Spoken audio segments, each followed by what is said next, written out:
Hello बच्चों। तो आज हम पढ़ेंगे कि मोमेंट ऑफ इनर्शिया एक रॉड का क्या होता है। ठीक है, पहले जो हम पढ़ेंगे वो सेंटर ऑफ मास के अबाउट पढ़ेंगे। ठीक है, और उसके बाद हमें ये भी देखना है कि अगर हम यहाँ पर देखें, इसके अबाउट देखें, तो इसका मोमेंट ऑफ इनर्शिया क्या होगा। ठीक है, इसका हम देखेंगे। पर हम यहाँ का डिस्कस करें, उसके बाद ही तो यहाँ का डिस्कस करेंगे। पहले हम यहाँ का डिस्कस करेंगे, क्योंकि अगर कोई यूनिफॉर्म चीज़ है तो हम उसका सबसे पहले जो सबसे ईजिएस्ट पॉइंट होगा हमें उठाने के लिए, वो कौन सा होगा? Centre of mass.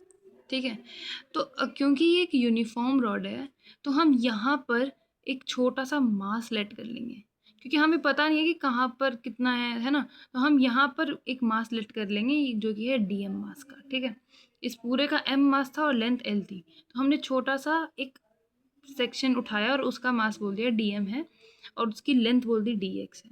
अब वो मास सेंटर ऑफ मास से कि जो हमने अबाउट एक्सिस बनाया है वहाँ से उसका डिस्टेंस है एक्स। ठीक है, इस मास का सेंटर ऑफ मास पर जो एक्सिस है उससे एक्स डिस्टेंस है। सेंटर ऑफ मास पे ही तो वो रोटेट कर रही होगी अगर यूनिफॉर्म है। रोटेशनल चैप्टर में हम पढ़ते हैं ना मोमेंट ऑफ इनर्शिया, तो अगर वो रोटेट कर रही है तो सेंटर ऑफ मास के अबाउट ही रोटेट कर रही होगी। सबसे ईजी हमें यही लग रहा है।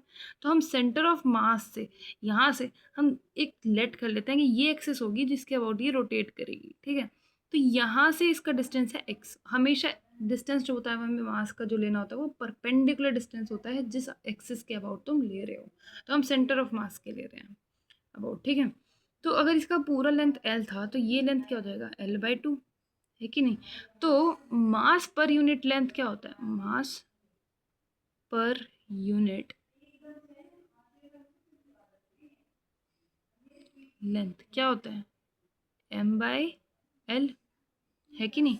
अब क्योंकि हमें मास इस छोटे से सेक्शन का चाहिए, तो हमारा डीएम क्या हो जाएगा? M/L, इसका लेंथ क्या है? x, तो dx हो जाएगा। ये हमारा हो गया मास। इस मास का कितना लेंथ होगा? इस छोटे वाले डीएम का कितना मास है? मास पर यूनिट लेंथ हमारे कितना होगा? तो M/L को इस लेंथ से मल्टीप्लाई कर देंगे dx, तो हमारे पास ये आ जाएगा, है ना। अब हमें पता है कि मोमेंट ऑफ इनर्शिया क्या होता है।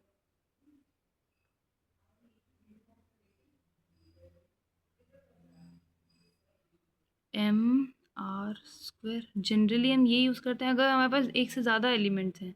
ठीक है, एक से ज़्यादा मासेस हैं, पार्टिकल्स हैं, तो हम उसका समीशन ले लेते हैं mi से लेके ri² तक, जहाँ पे i जो n तक बिलोंग कर रहा है। मतलब हमें नहीं पता कि कितने पार्टिकल्स हैं अगर मैं जनरली बात करूँ तो ये होता है हमारा मोमेंट ऑफ इनर्शिया, है ना। मोमेंट ऑफ इनर्शिया को हम i से डिनोट करते हैं। तो अगर मैं यहाँ की बात करूँ तो हमारा जो, अगर मैं इस छोटे से सेक्शन की बात करूँ तो हमारा i थोड़ी ना होगा, di होगा। ठीक है, मास क्या है हमारा? डीएम, इससे इसका डिस्टेंस क्या है? x²।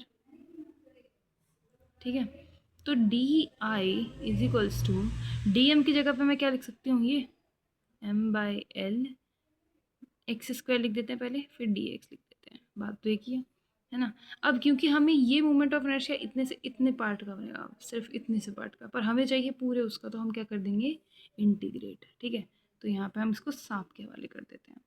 ठीक है, लिमिट्स क्या पुट करेंगे? 0 से i, और यहाँ पर क्या पुट करेंगे? देखो यहाँ पे चलना एक बार। यहाँ पर लेंथ हमने मान ली है कि 0 से, अगर ये पूरा लेंथ l है तो ये L/2 होगा, है ना। तो यहाँ से यहाँ तक L/2 हो गई। अगर मैं पीछे की तरफ जाऊँ तो -L/2 होगी ही नहीं, है ना।